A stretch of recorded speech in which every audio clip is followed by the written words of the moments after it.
Election டைமில் BJP அவரை நெருக்குது, விஜய் கூட்டணிக்கு வர வேண்டும், இல்லை என்றால் அவர் பெயரை வந்து சார்ஜ் ஷீட்டில் போட்டுருவோன்னு மிரட்டுறாங்க. அவனை ஒரு சொல்லிட்டு அப்படியே தூக்கி போட்டு அதுக்கப்புறம் என்ன நடந்திருக்குன்னு உங்களுக்கே தெரியும். கடைசியாக அவர் பேசும்போது 10 ரூபாய் பாலாஜின்னு பாட்டெல்லாம் பாடினார். அப்போ கூட்டத்திலேருந்து பாட்டில்லாம் தூக்கி விட்டாங்க. பார்த்தோம், நம்ம அதெல்லாம் பார்த்தோம். பாட்டில் செருப்பெல்லாம் பறந்தது. அதுக்கு பிறகு தான் அந்த சிக்கலே ஆரம்பிக்குது. பாட்டிலுக்கு 10 ரூபா, பாட்டிலுக்கு 10 ரூபா. ஏதோ டெல்லியிலேருந்து அழுத்தம் வருதுங்க. இங்கே இருக்கவங்க அதை வந்து மதிக்க மாட்டேன்றாங்க. தமிழ்நாடு பிஜேபிக்கு பெரிய அக்கறை இருக்கிறதா தெரியல. இப்போ டெல்லி பிஜேபி விஜயை உள்ளே கொண்டு வரணும் தான் விரும்புகிறாங்க. அது தெளிவாக தெரியுது. எஸ்ஓபி போடப்பட்ட பிறகு எத்தனை கூட்டங்களில் ஸ்டாலின் பேசியிருக்காரு, எத்தனை கூட்டங்களில் எடப்பாடி பேசியிருக்காரு, தொடர்ச்சியாக பேசிட்டே. அப்போ அவங்க 2 பேருக்கு இல்லாத கட்டுப்பாடு விஜய்க்கு மட்டும் எப்படி போடுவீங்க? 100% விஜயை திமுக அரசு முடக்குகிறது. அவருடைய ஒவ்வொரு செயல்பாட்டையும் திமுக அரசு முடக்குகிறது என்பதில் எந்த சந்தேகமும் வேணாம். அது கரூர் இன்சிடென்ட்டுக்கு பிறகு அந்த சம்பவத்தை ஒரு காரணமாக வைத்துக்கொண்டு விஜயோட செயல்பாடுகளை முழுக்க திமுக அரசு முடக்கி கொண்டிருக்கிறது. இதற்கு காரணம் விஜயை பார்த்து திமுக அஞ்சுகிறது, நடுங்குகிறது. இதில் எந்த சந்தேகமும் உங்களுக்கு வேணாம். வெளியில் 1000 வீராவேசமாக அவங்க பேசலாம், திமுக உள்ளுக்குள்ளே அவர்கள் நடுங்குகிறார்கள். எனக்கு எப்போல்லாம் நெருக்கடி வருதோ அப்போல்லாம் பாஜக கூட்டணிக்கு தான் போகிறதா விஜயை கிளப்பி விடுறாருன்றார். அது ஒதுக்கி தள்ள முடியாத ஒரு தியரியாக தான் இருக்குது. கடந்த காலங்களில் கூட அவருக்கு நெருக்கடி வரும்போது பிஜேபி கூட அவர் போகிறாருன்னு அவரே கிளப்பி விடுவார்.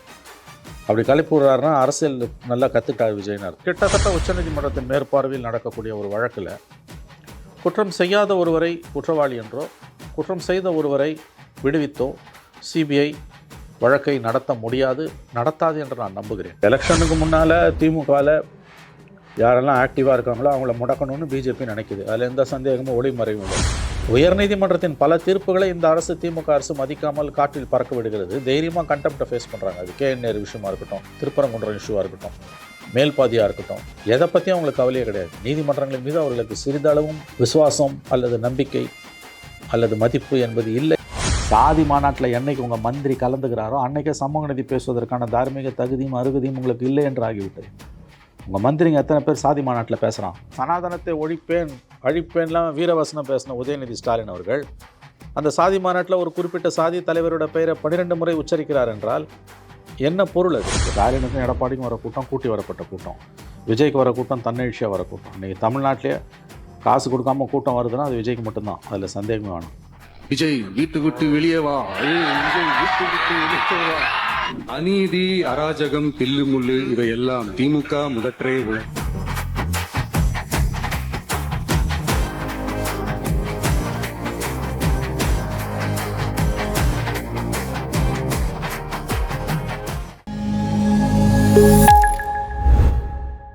லயன் ஸ்குவாஷ் அசல் பழங்களிலிருந்து தயாரிக்கப்பட்ட ரியல் ஸ்குவாஷ் கூலா ஜோரா. அரசியலுக்கு வணக்கம். அரசியல் பல பரபரப்பான கட்டங்களை நோக்கி நகர்ந்து கொண்டு இருக்கிறது. அது குறித்து ஒதுக்க மூத்த பத்திரிகையாளர் திரு மணி அவர்கள் நம்ம இணைந்திருக்கிறார். வணக்கம் சார். வணக்கம் சார். கரூர் விஷயத்தில் மீண்டும் விஜய் அவர்களுக்கும் புதுசாக வந்து பார்த்திங்கன்னா முன்னாள் அமைச்சர் செந்தில் பாலாஜி அவர்களுக்கும் வந்து பார்த்திங்கன்னா சமன் அனுப்பப்பட்டிருக்கு. இது எதை காட்டுது?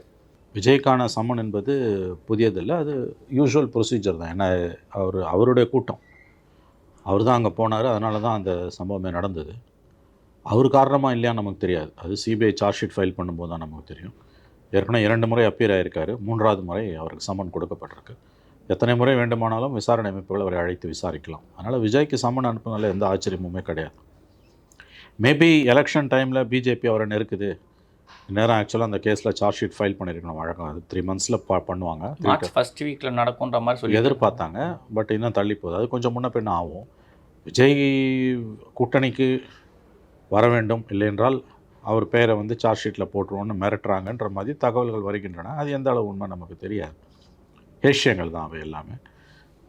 ஆனால் இதில் முக்கியமாக கவனிக்க வேண்டியது விஜய்க்கு சம்மன் அனுப்பப்பட்டது கிடையாது, செந்தில் பாலாஜிக்கு சம்மன் அனுப்புனது. செந்தில் பாலாஜி அந்த மாவட்டத்தோட அமைச்சர், முன்னாள் அமைச்சர். கடைசியாக அவர் பேசும்போது 10 ரூபாய் பாலாஜின்னு பாட்டெல்லாம் பாடினார். அப்போ கூட்டத்திலேருந்து பாட்டில்லாம் தூக்கி விட்டாங்க. பார்த்தோம், நம்ம அதெல்லாம் பார்த்தோம். பாட்டில் செருப்பெல்லாம் பறந்தது. அதுக்கு பிறகு தான் அந்த சிக்கலே ஆரம்பிக்குது. ஊர்ஜிதப்படுத்தப்படாத பலவிதமான செய்திகள் பலருடைய செவிகளிலும் வந்து விழுந்தது. அந்த காலத்தில் அந்த பல கான்ஸ்பிரசி தியரிஸ் எல்லாம் வந்தது. இன்ட்ரெஸ்டிங்லி வந்து செந்தில் பாலாஜிக்கு சம்மன்ஸ் சிபிஐ அனுப்புனது தான் புருவங்களை உயர்த்தக்கூடியது. இதுதான் இதில் நியூஸ். விஜய்க்கு சம்மன் அனுப்புனது நியூஸ் கிடையாது, செந்தில் பாலாஜிக்கு அனுப்புனது தான் நியூஸ். ஏன்னா ப்ரிலிமினரி இன்வெஸ்டிகேஷனில் செந்தில் பாலாஜி பற்றின எந்த விஷயங்களும் இல்லை. சிபிஐ இங்கே வந்து விசாரணை பண்ணப்போ செந்தில் பாலாஜி சார்ந்த எந்த இடத்துமே விசாரிக்கவே இல்லை. ஆல்ரெடி விஜய் 2 வாட்டி போயிட்டு வந்துட்டார். இப்போ எலெக்ஷன் நெருங்கி வருது, அலைன் சார்ந்த விஷயங்களில் வந்து டீப்பாக பேசப்படுது. அந்த டைமில் இப்போ செந்தில் பாலாஜி கூப்பிட்றதுக்கான தேவை. இது ரொம்ப எச்சரிக்கையாக பேச வேண்டிய ஒரு தலைப்பு. சிபிஐ வந்து மோடி கண்ட்ரோலில் இருக்குது, அதனால் வந்து அப்படி ஆடும்லாம் பேசுவது என்னை பொறுத்தவரையில் பொறுப்பற்ற பேச்சு. இந்த வழக்கு உச்சநீதிமன்றத்தின் உத்தரவின்படி சிபிஐ வசம் ஒப்படைக்கப்பட்டது. வெறும் சிபிஐ விடம் ஒப்படைக்கப்பட்டது மட்டும் இல்லை, சிபிஐ டைரக்டரே இதற்கான விசாரணை குழுவை நியமிக்க வேண்டும் என்று உச்சநீதிமன்றம் உத்தரவிட்டது. அது ரொம்ப ஆச்சரியமான ஒரு சாதாரண எல்லா கேஸ்லையும் அப்படி சொல்ல மாட்டாங்க. அதை விட ரொம்ப ரொம்ப ஆச்சரியமானது, சிபிஐ விசாரணைக்கு உத்தரவிட்டதை தாண்டி இந்த வழக்கு விசாரணையை அஜய் ரஸ்தோகி, ஒரு ஓய்வுபெற்ற உச்சநீதிமன்ற நீதிபதி, அவர் தலைமையிலான 3 நபர் ஒரு ஸ்பெஷல் இன்வெஸ்டிகேஷன் டீம், சிறப்பு புலனாய்வு குழு மேற்பார்வையிடும்னு அவங்க சொன்னாங்க. சிபிஐயோட இது எல்லாமே ஃபைண்டிங்ஸ் எல்லாமே அவங்களோட மேற்பார்வைனாங்க, which is almost equal to Supreme Court monitoring the probe. அதில் 2 மூத்த IPS officers, Tamil Nadu cadre, but outside Tamil Nadu, தமிழ்நாட்டில் பிறக்காத தமிழ்நாடு கேடரான 2 ஐபிஎஸ் ஆஃபீஸர்ஸ். ஸோ அப்படி இருக்கும்பொழுது கிட்டத்தட்ட உச்சநீதிமன்றத்தின் மேற்பார்வையில் நடக்கக்கூடிய ஒரு வழக்கில் குற்றம் செய்யாத ஒருவரை குற்றவாளி என்றோ குற்றம் செய்த ஒருவரை விடுவித்தோ சிபிஐ வழக்கை நடத்தாது என்று நான் நம்புகிறேன். நீங்கள் ஏதாவது ஒரு இடத்துல நம்பணும். வெறுமனே சிபிஐ விசாரணைனா கூட சரி, தில்லாலங்கடி வேலை பண்ணலான்னு பார்க்கலாம். அதனால தான் அவங்க டபுள் லேயர் ஆஃப் ப்ரொடெக்ஷன் வச்சாங்க சுப்ரீம் கோர்ட் சிபிஐ விசாரணைக்கு. ஏன்னா மாநில காவல்துறை மீது நம்பிக்கை கிடையாது, அதனால் சிபிஐ விசாரிக்கும் நாங்கள். ஆனால் அந்த சிபிஐயை மட்டும் நம்ப முடியாது. சொல்லாத விட்ட விஷயம் அது மோடி கவர்மெண்ட்டு கீழே இருக்கிறதால அதை சொல்லலையே ஒழிய மறைபொருளாக உணர்த்தியது எந்த நடவடிக்கை மூலம் என்றால், அந்த சிபிஐ விசாரணையை டைரக்டர் ஆஃப் சிபிஐ அப்பாயிண்ட் பண்ணக்கூடிய அந்த கமிட்டி விசாரிக்கக்கூடிய அந்த விசாரணையை ஸ்பெஷல் இன்வெஸ்டிகேஷன் டீம், உச்சநீதிமன்றத்தின் ஓய்வுபெற்ற நீதிபதி தலைமையிலான ஒரு குழு மேற்பார்வையிடும், கண்காணிக்கும் என்பது தான் டபுள் ப்ரொடெக்ஷன். அப்படி இருக்கும்போது தப்பே செய்யாத ஒருத்தரை வந்து சார்ஜ் ஷீட்டில் நேம் பண்ண முடியாது. இப்போ நம்ம வந்து சார்ஜ் ஷீட்டில் என்ன சொல்ல போகிறோன்றதை தான் நம்ம பார்க்கணும். எனக்கு தெரிஞ்சு இன்னும் 1 மாத காலத்துக்குள்ளே சார்ஜ் ஷீட் ஃபைல் பண்ணப்பட்டு விடும். அப்போ அந்த சார்ஜ் ஷீட்டில் வரும்பொழுது தான் நமக்கு யார் என்ன கான்ஸ்பிரசி தியரி என்னன்றது தான் இதில் முக்கியமாக கவனிக்க வேண்டியது. தன்னெழுச்சியாக நடந்ததா, ஜஸ்ட் ஸ்டாம்பீடா, அல்லது அதுக்கு பின்னால் கான்ஸ்பிரசி தியரி இருக்குதா, இதுதான் நம்ம கவனிக்க வேண்டியது. ஐ திங்க் செந்தில் பாலாஜியை கூப்பிட்டதெல்லாம் கான்ஸ்பிரசி தியரிஸ் ஆங்கிள்லேருந்து தான் கூப்பிட்ருப்பாங்க. பட் அந்த ஆங்கிளில் விசாரிக்கணும். விசாரணைக்கு அழைத்ததாலே ஒரு குற்றவாளி கிடையாது. ஆனால் நிச்சயமாக அந்த மாவட்ட திமுக பிரமுகர் முன்னாள் அமைச்சரை கூப்பிட்டது என்பது ஒரு பெரிய செய்தி தான். எதற்காக சிபிஐ செந்தில் பாலாஜி அழைக்கிறது கவனிக்க வேண்டிய விஷயம் அது. ஏன்னா இந்த வழக்கில் வந்து பலவிதமான கான்ஸ்பிரசி தியரிஸ் உலா வந்தது. அப்படி இருக்கும்போது திமுகவுடைய முன்னாள் அமைச்சர், செல்வாக்கு மிக்க மனிதர் அந்த பிராந்தியத்தில், அவரை சிபிஐ விசாரிக்குது, உச்சநீதிமன்றத்தின் உத்தரவின்படி அமைக்கப்பட்ட சிபிஐ விசாரிக்கிறது, சிபிஐ விசாரணை அமைப்பு விசாரிக்கிறது என்னும்பொழுது இட்ஸ் குவைட் இன்ட்ரெஸ்டிங். சமீபத்தில் நடந்த திமுக மேற்கு மண்டல மாநாட்டில் வந்து பார்த்திங்கன்னா செந்தில் பாலாஜியை முதல்வர் ஸ்டாலின் அவர்கள் பெருமையாக பேசுகிறார். குனிஞ்சு போயிட்டு இதுவாக இல்லாமல் நிமிர்ந்து நின்று வந்து பிஜேபி வந்து அடங்காமல் இருந்தார், வணங்கி போகல அப்படின்ற விஷயங்கள்லாம் வந்து பேசுகிறார். இப்போ இந்த ஒரு கேஸ் நேச்சுரலி எலெக்ஷனுக்கு முன்னால் திமுகவில் யாரெல்லாம் ஆக்டிவாக இருக்காங்களோ அவங்கள முடக்கணும்னு பிஜேபி நினைக்குது. அதில் எந்த சந்தேகமும் ஒளிமறைவும் இல்லை. கே.என். நேருவை முடக்கணும்.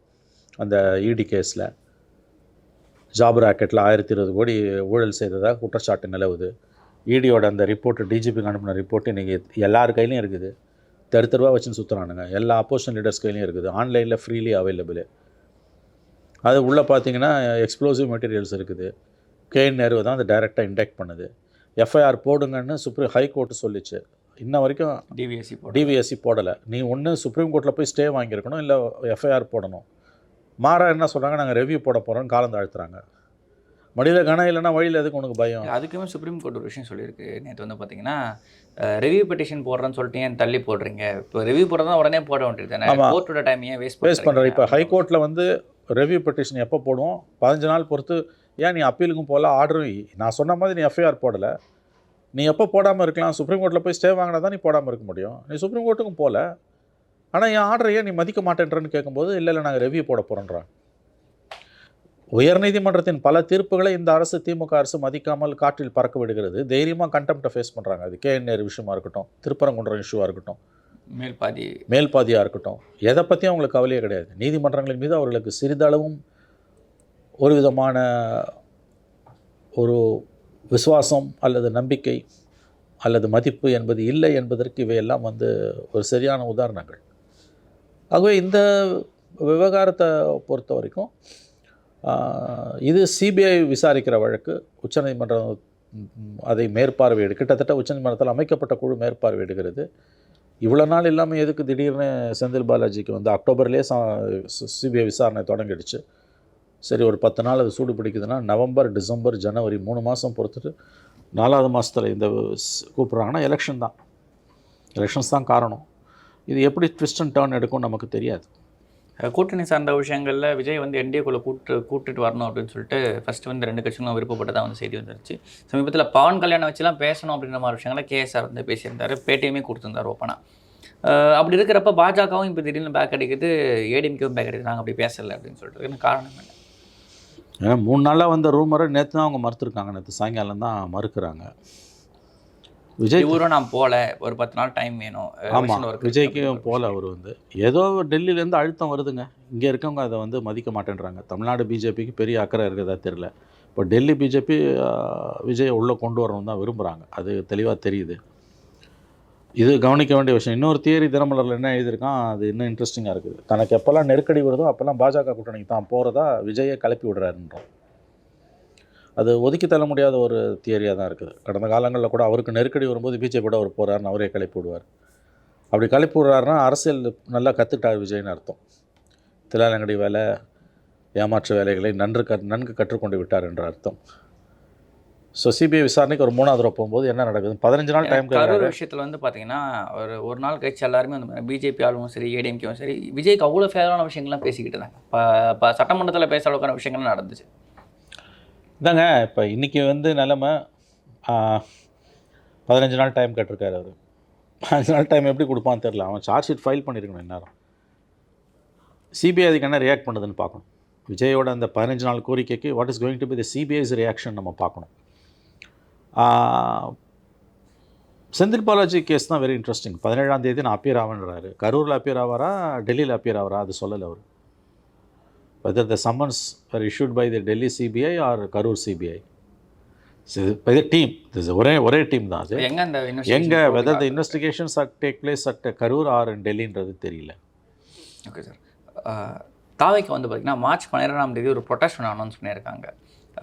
ஃபஸ்ட் விஷயம் வந்து பார்த்திங்கன்னா அந்த கம்யூனல் ரெப்ரசன்டேஷன், அதாவது ப்ரொபோஷனல் ரிசர்வேஷன் வேணும் அப்படின்ற மாதிரி விஷயங்கள், விகிதாச்சார அடிப்படையில் இடஒதுக்கீடு. 2வது வந்து பார்த்திங்கன்னா மது போதை சம்மந்தப்பட்ட பழக்கங்கள் வந்து அதிகமாகிடுச்சு தமிழ்நாட்டில். 3வது விஷயம் எஸ்ஓபி. இது 2 கூட ஓகேன்னு ஒத்துக்கலாம். எஸ்ஓபி சார்ந்த விஷயங்களுக்கே இப்போ திடீர்னு ப்ரொடெஸ்ட் பண்ணுறாங்க. அது அவங்கள பாவம், அவங்கள வந்து செயல்பட விடாமல் தடுக்குதுங்க. எல்லா கட்சிகளுக்கும் கொடுக்குறாங்க, அவங்களுக்கு கொடுக்க மாட்டேன்றாங்க. இப்போ நேற்றுக்கு ஸ்டாலின் கூட்டத்தில் எவ்வளோ பேர் கலந்துக்கிட்டாங்க? அதே மாதிரி எடப்பாடி கூட்டத்தில் எவ்வளோ பேர் கலந்துக்கிட்டாங்க? அது கூட்டி வரப்பட்ட கூட்டம் தான், அதில் எந்த சந்தேகமும் இல்லை. ஸ்டாலினுக்கும் எடப்பாடிக்கும் வர கூட்டம் கூட்டி வரப்பட்ட கூட்டம். விஜய்க்கு வர கூட்டம் தன்னெழுச்சியாக வர கூட்டம். இன்றைக்கி தமிழ்நாட்டிலே காசு கொடுக்காமல் கூட்டம் வருதுன்னா அது விஜய்க்கு மட்டும்தான், அதில் சந்தேகமே வேணாம். ஆனால் நீங்கள் வந்து லெவல் பிளேயிங் ஃபீல்டு இல்லையே. இப்போ எலெக்ஷன் டைமில் இவங்க என்ன பண்ணுவாங்க விஜய்க்கு? நான் கேட்குறேன். எல்லா தலைவர்களும் பிரச்சாரத்தில் இருப்பாங்க. ஸ்டாலின், எடப்பாடி, சீமான் எல்லாருமே ஒரு நாளைக்கு 5 கூட்டமாவது 3லேருந்து 5 கூட்டம் வரைக்குமாவது பேசுவாங்க. வேனில் போய் கூட பேசுவாங்க. பரப்புரை பிரமாதமாக நடக்கும், அக்ரெசிவாக நடக்கும். விஜய்க்கு நீங்கள் என்ன இதே மாதிரி QR கோடு கொடுத்தா வரணும்னு சொல்லுவீங்களா? அது எப்படி விஜய்க்கு மட்டும் அந்த ஓரவஞ்சனையை பண்ண முடியும்? ஒரு அரசியல் கட்சி கூட்டத்துக்கு எப்படி QR கோடு கொடுக்க முடியும்? நீங்கள் எஸ்ஓபி வந்து சொல்கிறீங்க, ஆனால் ஆளுங்கட்சி அதை அப்பட்டமாக மீறுதை. கேட்டால் நாங்கள் 10 நாளைக்கு முன்னாலே வாங்கிட்டோம், அதை கதை அழகுறாங்க. எஸ்ஓபி போடப்பட்ட பிறகு எத்தனை கூட்டங்களில், மிகப்பெரிய கூட்டங்களில் ஸ்டாலின் பேசியிருக்காரு, எத்தனை கூட்டங்களில் எடப்பாடி பேசியிருக்காரு, தொடர்ச்சியாக பேசிட்டே தான். அப்போ அவங்க 2 பேருக்கு இல்லாத கட்டுப்பாடு விஜய்க்கு மட்டும் எப்படி போடுவீங்க? இப்போ விஜய் முடக்குறாங்க அப்படின்ற மாதிரி விஷயம் 100% விஜயை திமுக அரசு முடக்குகிறது. அவருடைய ஒவ்வொரு செயல்பாட்டையும் திமுக அரசு முடக்குகிறது என்பதில் எந்த சந்தேகமும் வேணாம். அது கரூர் இன்சிடென்ட்டுக்கு பிறகு அந்த சம்பவத்தை ஒரு காரணமாக வைத்துக்கொண்டு விஜயோட செயல்பாடுகளை முழுக்க திமுக அரசு முடக்கி கொண்டிருக்கிறது. இதற்கு காரணம் விஜயை பார்த்து திமுக அஞ்சுகிறது, நடுங்குகிறது. இதில் எந்த சந்தேகமும் உங்களுக்கு வேணாம். வெளியில் 1000 வீராவேசமாக அவங்க பேசலாம், திமுக உள்ளுக்குள்ளே அவர்கள் நடுங்குகிறார்கள். இல்லாட்டி எதுக்கு நீ அவங்க மட்டும் இவ்வளோ கட்டுப்பாடு போடுற? அந்த கூட்டங்களும் வந்து பார்த்திங்கன்னா மாநாடு மாதிரியே பொதுக்கூட்டம், நிர்வாகிகள் கூட்டம்ன்ற ஒரு நேம்லேயே நடக்குது. அதாவது வந்து பப்ளிக் பார்ட்டிசிபேஷனை மேக்ஸிமம் குறைக்கணும். எத்தனை கூட்டங்களை எடப்பாடியும் ஸ்டாலினும் அட்ரஸ் பண்ணியிருக்காங்க, சீமான் அட்ரஸ் பண்ணியிருக்காரு.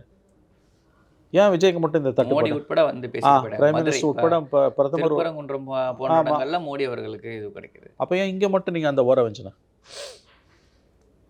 நியாயமான கோரிக்கை. அவங்களுக்கு அரசியல் இல்லாத காரணத்தால், பொலிட்டிக்கல் ஆக்டிவிட்டிஸ் இல்லாத காரணத்தால், பொலிட்டிக்கல் பர்செப்ஷன்ஸ் இல்லாத காரணத்தால், பொலிட்டிக்கல் நாலேஜ் இல்லாத காரணத்தால், பாலிட்டிக்ஸே இல்லாத காரணத்தால் விஜயோட கட்சி இன்றைக்கி இந்த அளவுக்கு தில்லாதங்கடி, அதாவது வந்து இந்த அளவுக்கு வந்து அவர்கள் வந்து திக்குமுக்காடி கொண்டிருக்கிறார்கள். ஒரு அரசியல் கட்சி கூட்டத்தை QR கோடை வச்சு எப்படி நீ நடத்துவ? நான் கேட்குறேன். எல்லா கட்சியும் அப்படி தான் நீ நடத்துறியா? எப்படிங்க அது? இப்போ என்னென்னா, இந்த 15 நாள் பிரச்சாரத்துக்கு போகும்போது விஜய்க்கு மட்டும் கட்டுப்பாடு விதிப்பீங்களா, இல்லை எல்லாருக்கும் நீங்கள் QR கோடு வச்சுடுவீங்களா? இதே கட்டுப்பாடுகளை விஜய்க்கு மட்டும் நீங்கள் விதிக்க முடியாது தேர்தல் காலத்தில். லெவல் பிளேயிங் ஃபீல்டு என்ன அப்போ? அதுக்கு இன்னொரு ரிஸ்க் என்னென்னா, நீ கரூர் மாதிரி ஃப்ரீயாக விட்டேன்னா அன்கண்ட்ரோல்டாக ஒருத்தன் மேலே ஒருத்தன் வந்து செத்தானா என்னன்ற கேள்வி வரும். அதை தான் திமுக பெருசுப்படுத்தும். அவங்களுடைய பல கட்சி தலைவர்களோட கூட்டங்களில் போன பொழுது நேற்று நடந்த மாநாட்டை முடிச்சுட்டு போனவங்களுக்கு கூட ஆக்சிடென்ட் ஆகிட்டு 13 பேர் வந்து ஹாஸ்பிட்டலில் இருக்கான். அது சகஜம். அது விஜய் மட்டும் எதை குறி வைக்கிற? விஜயை பார்த்து திமுகவுக்கும் அதிமுகவும், குறிப்பாக திமுகவுக்கு கொலை நடுக்கம் ஏற்பட்டிருக்கிறது என்பது உண்மை. அதனுடைய வெளிப்பாடு தான் இந்த அளவு கட்டுப்பாடுகள். ஆனால் அந்த அளவுக்கான பாலிடிக்ஸ் விஜய் பண்ணுறாரான்னு ஒரு கேள்வி. அதான சிக்கலை. அவர் அதுக்கேற்ற மாதிரி எந்த பாலிடிக்ஸுமே பண்ணலை.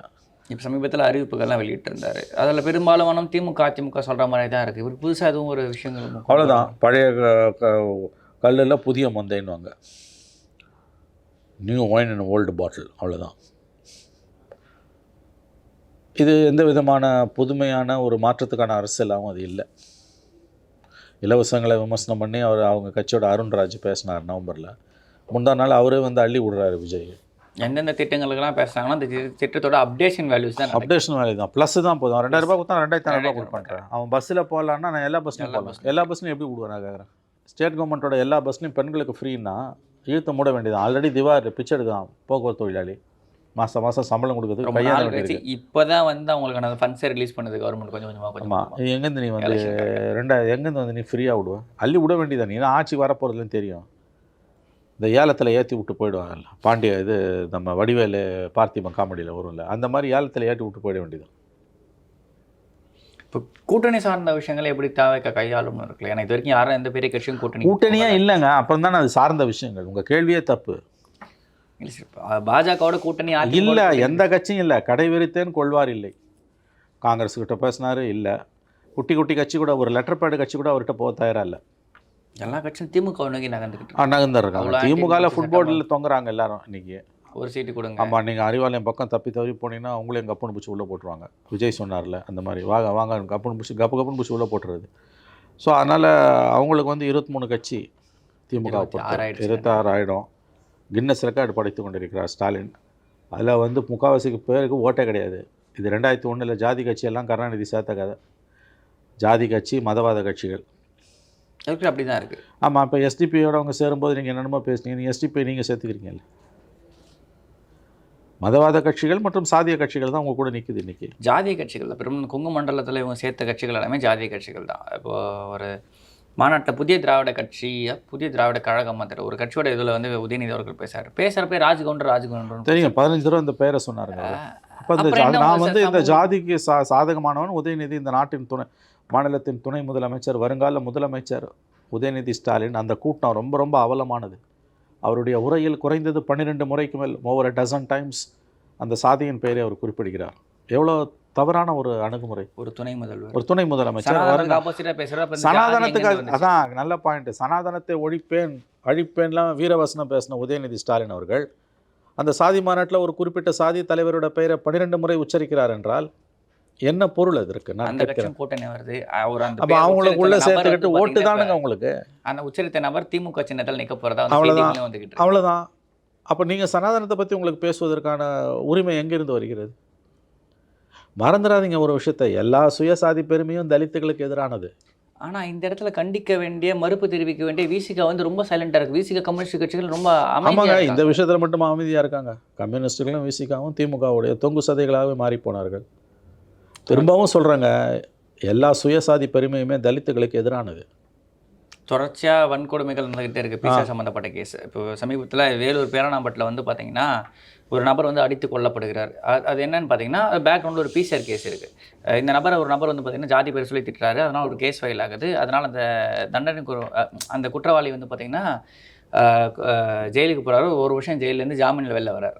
திருப்பி நடந்த அந்த கிளாஸில் இப்போ அவர் செத்து போயிட்டார். பிசிஆர் கேஸ் கொடுத்தவர் செத்து போயிட்டார். அவ்வளோதாங்க.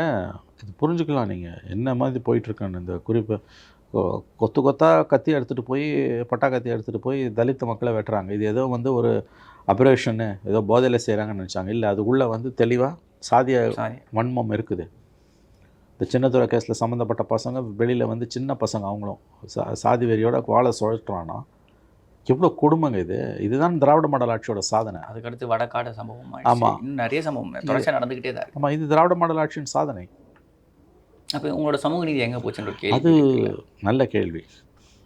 அது உதட்டளவில் தான். அது சாதி மாநாட்டில் என்னைக்கு உங்கள் மந்திரி கலந்துக்கிறாரோ அன்னைக்கே சமூக நீதி பேசுவதற்கான தார்மீக தகுதியும் அருகதியும் உங்களுக்கு இல்லை என்று ஆகிவிட்டது. உங்கள் மந்திரிங்க எத்தனை பேர் சாதி மாநாட்டில் பேசுகிறான்? சாதி பெயரை சொல்லி துணை முதலமைச்சரே பேசுகிறாரு இல்லையா? அந்த தேவையும் கட்டாயமும் திமுகவுக்கு அது எப்பயுமே அது அவங்களோட கடந்த கால வரலாறு. அவங்க வந்து பிராமண ஆதிக்கத்திலேருந்து தமிழ்நாட்டை விடுவிக்கணும்னு போராடின ஒரு இயக்கத்தின் வழித்தோன்றல்கள். அது ஓரளவு சாதிக்கும் செஞ்சாங்க. ஆனால் அந்த அதிகாரம் என்பது கீழே இருக்க தலித்துகளுக்கு போகாமல் இடைநிலை சாதிகளோடைய தக்க வைக்கப்பட்டிருக்கிறது. ஏன்னா திமுகவில் 99% வந்து இடைநிலை சாதிகளை சார்ந்தவர்கள். அவங்களுடைய வர்க்க நலன்களுக்காக அவங்களுடைய சாதிய நலன்களுக்காக வந்து அதை கையில் வச்சுக்கிறாங்க அவங்க. அவ்வளோதான்.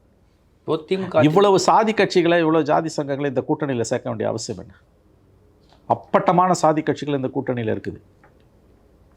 இது 2001 கருணாநிதி பண்ணது படுதோல்வியை தழுவியது. ஜாதி அமைப்புகள், மதவாத அமைப்புகள் கிரவுண்ட் லெவல் எப்படி ஜெல்லாகும்னு கேள்வி இருக்குது. ஏன்னா இந்த ஜாதி அமைப்புகளுக்கு ஆப்போசிட்டாக யார் இருப்பாங்கன்னு பார்த்தா கம்யூனிஸ்டுகளும் விசிகாவும் தான். அவனே ஒன்று சேர்ந்துட்டாங்க. எவ்வளோ அவலமானது இது, நான் கேட்குறேன்.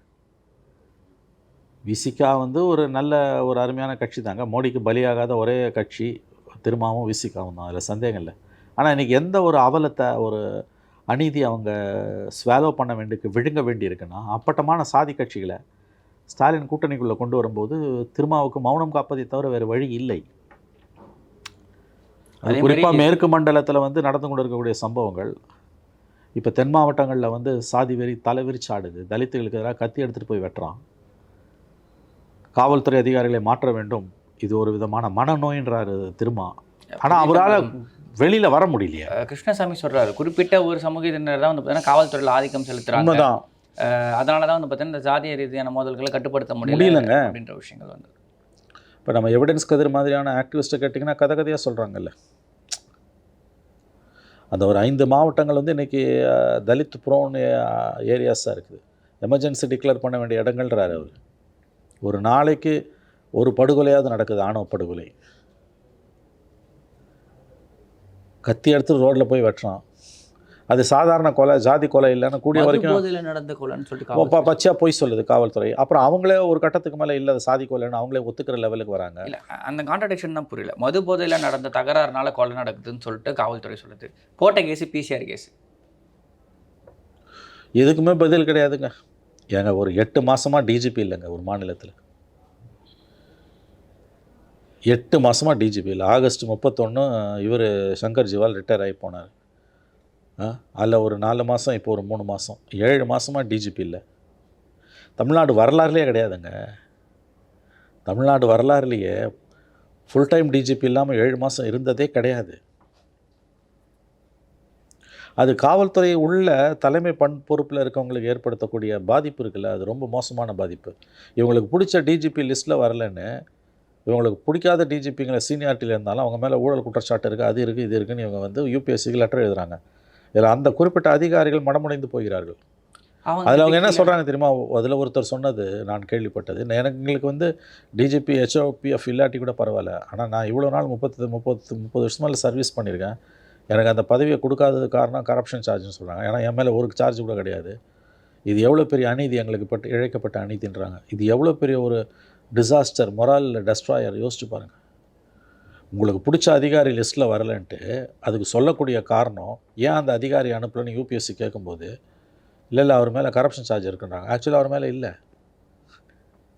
அப்போ அந்த அதிகாரி என்ன சொல்கிறாரு, இது இன்றைக்கி ஹெச்ஓபிஎஃப் கொடுக்காட்டி கூட பரவாயில்ல, ஒவ்வொரு டிஜிபிக்கும் ஐபிஎஸ்ஸுக்கும் கனவு வந்து ஹெச்ஓபிஎஃப் ஆகணும், head of the police force ஆகணும். நீ எனக்கு கொடுக்காட்டி கூட பரவாயில்ல, ஆனால் நீ என்னோட கிரெடிபிலிட்டியே நீ டெஸ்ட்ராய் பண்ணுற. ஜூனியர் ஆஃபீஸர் எப்படி மதிப்பான ஒரு கேள்வி. மதிக்க மாட்டான்ல. இப்போ இன்றைக்கி டிஜியாக இருக்க ஒரு 7 ரேங்க்குக்கு மேலே வந்திருக்காரு. பட் இந்த ப்ராப்ளம் தமிழ்நாட்டில் மட்டும் இல்லை, அதை நான் ஒத்துக்கிறேன். இன்றைக்கி வந்து இந்தியாவில் வந்து கிட்டத்தட்ட என்னுடைய நினைவுகள் சரியாக இருக்குமானால் I think 5 to 7 states Prakash Singh ஜட்ஜ்மெண்ட்டுன்னு சொல்லக்கூடிய fixed tenure for DGPs, state security commission ஒன்று போடணும். இது எதையுமே ஃபாலோ பண்ணாமல் காற்றுல பறக்க விட்டுக்கிட்டு இங்கே வந்து 7 ரேங்க்குக்கு கீழே இருக்கணும் தூக்கி மேலே போடுறாங்கல்ல. யூபியில் 19 ரேங்க்கு கீழே இருக்கணும் தூக்கி மேலே போட்டிருக்காரு யோகி ஆதித்யநாத். 2 கொண்டு சளைத்தது அல்ல, 2 சலித்தது இல்லை. யூபியில் பிஜேபி ரூல்டு ஸ்டேட்லேயும் இந்த அட்டூழியம் தான். இல்லை இதில் பல இடங்களில் இந்த அதிகாரிகளுடைய சாதியும் ஒரு பேராமீட்டராக பார்க்கப்படுது. இல்லை சாதி மட்டும் இல்லை, அது தப்பு. அது இங்கே அது காரணம் கிடையாது. இங்கே லாயல்ட்டி காரணம் இல்லை, லாயல்ட்டி காரணம். வட இந்தியாவில் எப்படின்னு எனக்கு தெரியாது, எல்லா இடத்துலையுமே சாதி காரணம் இல்லை. யார் முதலமைச்சரோ அவருக்கு லாயலாக இருப்பாரா இல்லையான்றதை ஒன்றை மட்டும்தான் க்ரைட்டீரியாவாக பார்க்குறாங்க. இதெல்லாம் நடக்கக்கூடாதுன்னு தானே அந்த ஜட்ஜ்மெண்ட் வருது. 2006 வந்த பிரகாஷ் சிங் ஜட்ஜ்மெண்ட், 2005 2006 அது ஐ திங்க் 2007 நினைக்கிறேன். I suppose Prakash Singh judgement in 2007 ஓடிப்போச்சு. 18 வருஷம் ஓடிப்போச்சு. தமிழ்நாடு மட்டும் நான் சொல்லலை, 5-6 ஸ்டேட்டு 7 ஸ்டேட்டு என்னமோ மாட்டிருக்குது. இதில் லேட்டஸ்ட்டாக தெலுங்கானாவில் இதே அட்டூழியம் நடக்குது, பஞ்சாபில், கர்நாடகாவில், பிஜேபி நான் பிஜேபி காங்கிரஸ் எல்லா ரூல்டு ஸ்டேட்லேயும் நடக்குது. ஐ திங்க் பெங்காலில் இதே தான் மம்தா பண்ணாங்க. 8 ஸ்டேட்டு கிட்டத்தட்ட. திராவிட மாடல் ஆட்சியில் ஏன் நடக்குது? 7 மாதமாக உங்களுக்கு டிஜிபி இல்லைங்க. அப்போ சட்டம் ஒழுங்கு சந்தி சிரிக்கும்போது 7 மாதமாக டிஜிபி இல்லைன்ற ஆஸ்பெக்டை பேசாமல் அது எப்படி பேச முடியும் இல்லையா? அந்த ஆஸ்பெக்டுக்கு ஒரு காரணம் அங்கே இருக்குது. கீழே ஐஜி லெவலில் டிஐஜி லெவலில் வேலை பார்க்குறவங்க கூட நம்ம எப்படி பார்த்தாலும் இந்த கவர்மெண்ட் நம்மளுக்கு யார் கண்ட்ரோல் பண்ணுறா? அப்போ போலீஸ் ஃபோர்ஸை யார் கண்ட்ரோல் பண்ணுறா? when you have an acting DGP. ஏங்க 1 மாதம் இருக்கலாங்க, அதிகபட்சம் 1.5 மாதம் இருக்கலாம், 4 to 6 weeks. 7 மாதமாக டிஜிபியே இல்லைன்னா ஸ்டாலின் கவர்மெண்ட்டோட ஆட்சியில் கிட்டத்தட்ட ஒரு 10-15% காலம் வந்து ஃபுல் டைம் டிஜிபி அவங்களுக்கு இல்லை. ஃபுல் டைம் டிஜிபி இல்லாமல் நடத்துறதுன்றது எவ்வளோ பெரிய ஒரு அவலங்க. சரி, இப்போ திருப்பி ஒரு 2 மாதம் கழிச்சு நீங்களே ஆட்சி அமைச்சா அப்போ என்ன பண்ணுவீங்க? அப்பயும் அதே மாதிரி அதான் அப்பயும் வரைக்கும் அதை கூடிய வரைக்கும் தனக்கு தேவையான அதிகாரி லிஸ்ட்டில் வரைக்கும் அதை அப்படியே போட்ட வேண்டியது. இதில் சுப்ரீம் கோர்ட்டோட ஸ்டாண்டு ரொம்ப இன்கன்சிஸ்டண்ட்டாக இருக்குங்க. 2 கண்டெம்ட் பெட்டிஷன் மூவ் பண்ணாங்க. சுப்ரீம் கோர்ட் உத்தரவை மதிக்கவே இல்லை. தமிழ்நாடு அரசு சுப்ரீம் கோர்ட் உத்தரவை மதிக்கவே இல்லை. 2 கண்டெம்ட் பெட்டிஷன் மூவ் ஆகிருக்குது. ஹென்ரி தீபேங்க ஒன்று, அப்புறம் இங்கே ஏடிஎம்கே ஆதரவாளர் ஒருவர் போட்ட ஒரு பெட்டிஷன். கண்டெம்ட்டை பற்றி அவங்க கவலையே படல. நான் தான் சொன்னேன், high court order supreme court order ரெண்டுமே நீதிமன்ற உத்தரவுகளை செயல்படுத்தாமல் நீதிமன்ற அவமதிப்பு வழக்குகளை மிக தைரியமாக எதிர்கொள்ளக்கூடிய ஒரு ரொம்ப ரொம்ப ஆபத்தான அவலமான போக்கு இந்த கவர்மெண்ட்டில் கடந்த ஓராண்டு காலமாக பெருகி கொண்டிருக்கிறது. இது நேரு கேஸில் எஃப்ஐஆர் போடாது. எஃப்ஐஆர் போடலான்னு சுப்ரீம் கோர்ட்டில் போய் ஸ்டே வாங்கியிருக்கணும். அதுதான் சீஃப் ஜஸ்டிஸ் கேட்குறாரு. நீ ஸ்டேவும் வாங்கலை, எஃப்ஐஆரும் போடல, என்னன்னா நாங்கள் ரிவ்யூ போட போகிறோம். இதெல்லாம் ரொம்ப ரொம்ப அதாவது எப்படி சொன்னால் ரொம்ப பொறுப்பற்ற அரசியலமைப்பு சாசனத்தை மதிக்காத ஒரு போக்கு. நீதிமன்றங்கள் வேடிக்கை பார்க்குது. நீதிமன்றங்கள் அப்சல்யூட்லி வேடிக்கை பார்க்குது. நீ ஸ்டே வாங்கலைன்னா கோர்ட் ஆர்டர் ஒபே பண்ணணும். இல்லை, அரசு செய்த இந்த தவறுகளுக்கு ஆட்சியர்களும் எஸ்பியும் போய் கூனி குறுக்கி நிற்கிற மாதிரி ஆகிடுது. இதுதான் நல்ல பாயிண்ட். அந்த கலெக்டர் போய் வந்து அவர் தானே மன்னிப்பு கேட்குறாரு. 2 தடவை ஜட்ஜ்மெண்ட் கொடுத்த பிறகு நீ இம்ப்ளிமெண்ட் பண்ணியிருக்கணும்ல. பிரேசனாக மீறுறீங்கல்ல. சரி, நீங்கள் வந்து அந்த ஆர்டரை இம்ப்ளிமெண்ட் பண்ணிவிட்டு அப்பீலுக்கு போயிருக்கணும். 5 பேர், அவ்வளோ பேர் 50 பேரை கூப்பிட்டு போக முடியாது. வெறும் 5 பேரை கூப்பிட்டு போய் தீபம் ஏற்றுறோம். எந்த கலவரம் நடக்காமல் பார்த்துக்கணும். அதை வீடியோகிராஃபி எடுத்து கோர்ட்டில் சமர்ப்பிக்கிறோம். அதுதான முறை. டிஸோபே பண்ணுறீங்க. நீங்கள் டிஸோபே பண்ணிவிட்டு அதை நியாயப்படுத்துகிறீங்க. சரி, அது வந்து ஓகே, கம்யூனலுக்கு கிளாஷ் வரத்துக்கு வாய்ப்பு இருக்குன்னு சொல்லி 1% அதில் இருக்க நியாயத்தை ஏற்றுக்கலாம், நான் ஒத்துக்கிறேன். நேரு கேஸில் எஃப்ஐஆர் போடாது எந்த விதத்தில் நியாயம் அது? அதாவது ரொம்ப வெளிப்படையாக தமிழ்நாடு வரலாறுலே இல்லாதது நீதிமன்ற உத்தரவுகள், அது உயர்நீதிமன்ற உத்தரவு, உச்சநீதிமன்ற உத்தரவோ இவர்களுக்கு பிடிக்கவில்லை என்றால், இவர்களுடைய அரசியல் நலன்களுக்கு அது எதிராக போகும் என்றால், அதை அமல்படுத்தாத டிஸ்ஒபேன்வாங்க, அதை புறந்தள்ளக்கூடிய, அதை மதிக்காத ஒரு போக்கு, கீழ்ப்படிய மறுக்கிற போக்கு இந்த ஆட்சியில் ஒரு பெரிய ஒரு போக்காக, an இம்பார்ட்டண்ட் ட்ரெண்டாக டெவலப் ஆகிருக்கு. This is very dangerous, very very dangerous. எங்களுக்கு பிடிக்கலன்னா நாங்கள் இம்ப்ளிமெண்ட் பண்ண மாட்டோம், உன்னால் ஆனதை பாருன்ற ஒரு போக்குக்கு போயிட்டாங்க இவங்க. இது பாரதூரமான விளைவுகளை கண்டிப்பாக ஏற்படுத்தும். ஓகே சார், இவ்வளோ உங்களை பண்ணால் நான் அதுக்கு தேங்க்யூ. நன்றி சார்.